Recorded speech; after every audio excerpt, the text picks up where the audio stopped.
Alright, so, this is going to be my review of Justice League versus the Legion of Superheroes. This is a comic that was sent to me by my good friend Chris, aka the Mount Vernon Kid.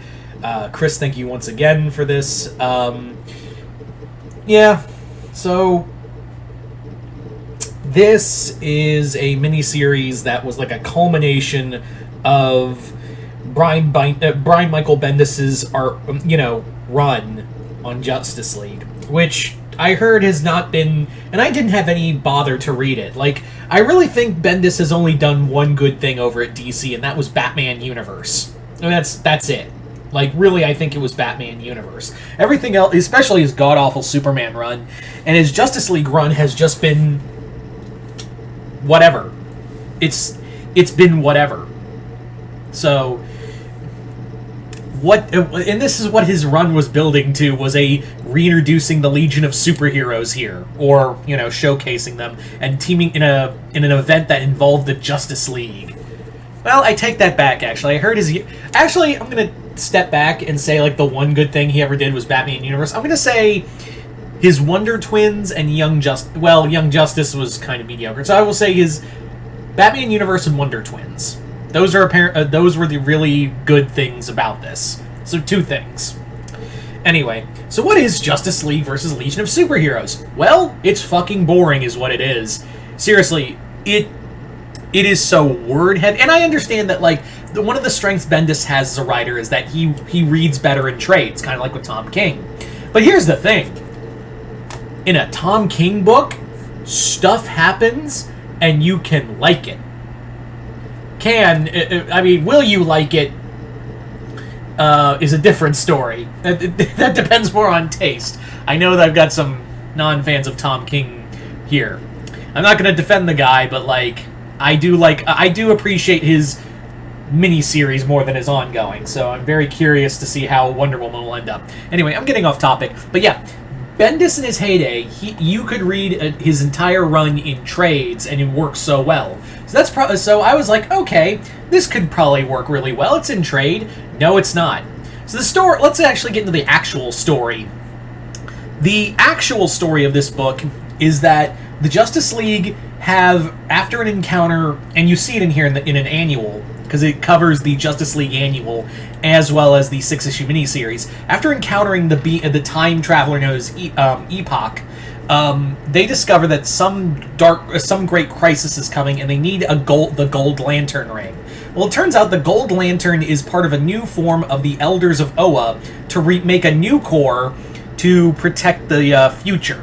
And basically, the Gold Lantern is a member of the Legion of Superheroes. Now, for those who don't know, I really love the Legion of Superheroes. It's one of my favorite superhero teams, and no one knows what to do with it at DC. It really sucks. But yeah, so the Legion of Superheroes have the Gold Lantern on their side, and it turns out there's this thing called the Great Darkness coming, and it's more or less screwing with both timelines. And you'd think, oh, does this mean that is this going to live up to the name of Justice League fighting the Legion of Superheroes? Yeah, that doesn't happen. This title's a goddamn lie. Really, the closest we get to Justice League versus the Suicide Squad, not Suicide Squad, the Legion of Superheroes, is an argument. And that's it. Most of the time, it's them teaming up. There is no verses here. I don't know why Bendis couldn't just, be honest. I guess maybe verses would get more people to read the book. But really, like, you could have just called this Justice League Legion of Superheroes, no verses. It's just Justice League, Legion of Superheroes, Time Crisis or some shit. And people would still bought it. Or not. But I guess verses probably gets people's like, ooh, maybe this will be good. Maybe it'll be like a cool event. No, it's not. Now, there is some good things about this. Namely the art. The artwork is fantastic. The artwork by Scott Galetsky. Hope I'm saying that last name right. The artwork by Scott Galetsky is fucking phenomenal. It is amazing. Too bad it's drowned in word bubbles. Here, let me just show you. And I know Bendis is a very dialogue-heavy writer, but let me just, like, showcase, like, just a real quick of how much dialogue. Look at that. It looks like someone just bukkakied the whole fucking 2-page spread. the story, literally, if you read Event or if you watched, let me rephrase that. If you watched Comic Pop's thing on Event Leviathan, you would this plays out exactly like this, where it's an event where nothing happens and they do jack all for 5 issues, and then towards the end you get the reveal of who the villain is, and in the final issue it wraps up everything in a drastic fashion. That's exactly. Also, the Great Darkness, Bendis is ripping off the Legion of Superhero event, and you think, oh, it's Darkseid. If you read that event, oh, the Great Darkness Saga, that's Darkseid. Nope, it's Vandal Savage. Which, to be fair, he is both a Justice League and Legion villain because of his immortality. But Bendis really just makes Vandal Savage, that reveal, just nothing. It really makes it nothing.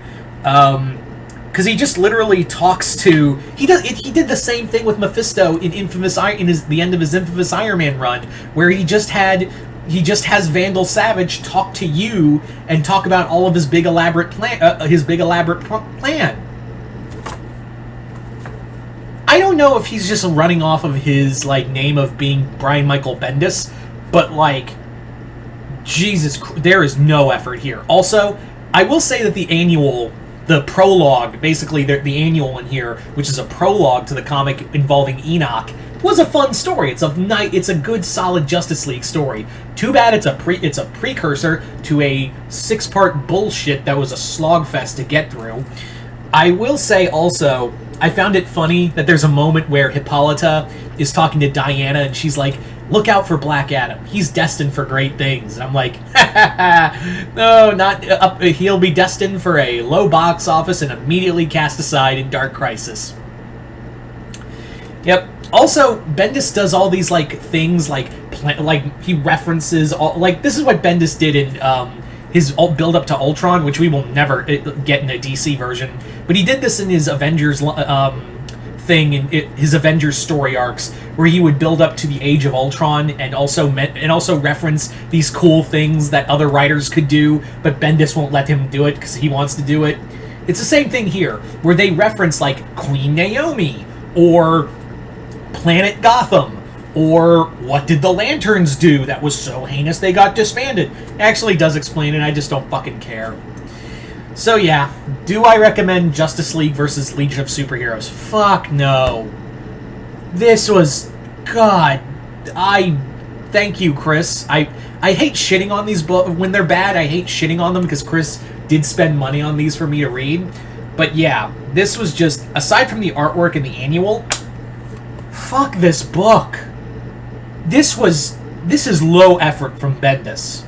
If you have any other thoughts or doubts that Bendis has done as a writer, here you go. Anyway, so if you've read Justice League versus Legion of Superheroes, let me know in the comments below. Chris, I'm sorry for shitting on the book, but yeah, it wasn't your fault. You didn't write it.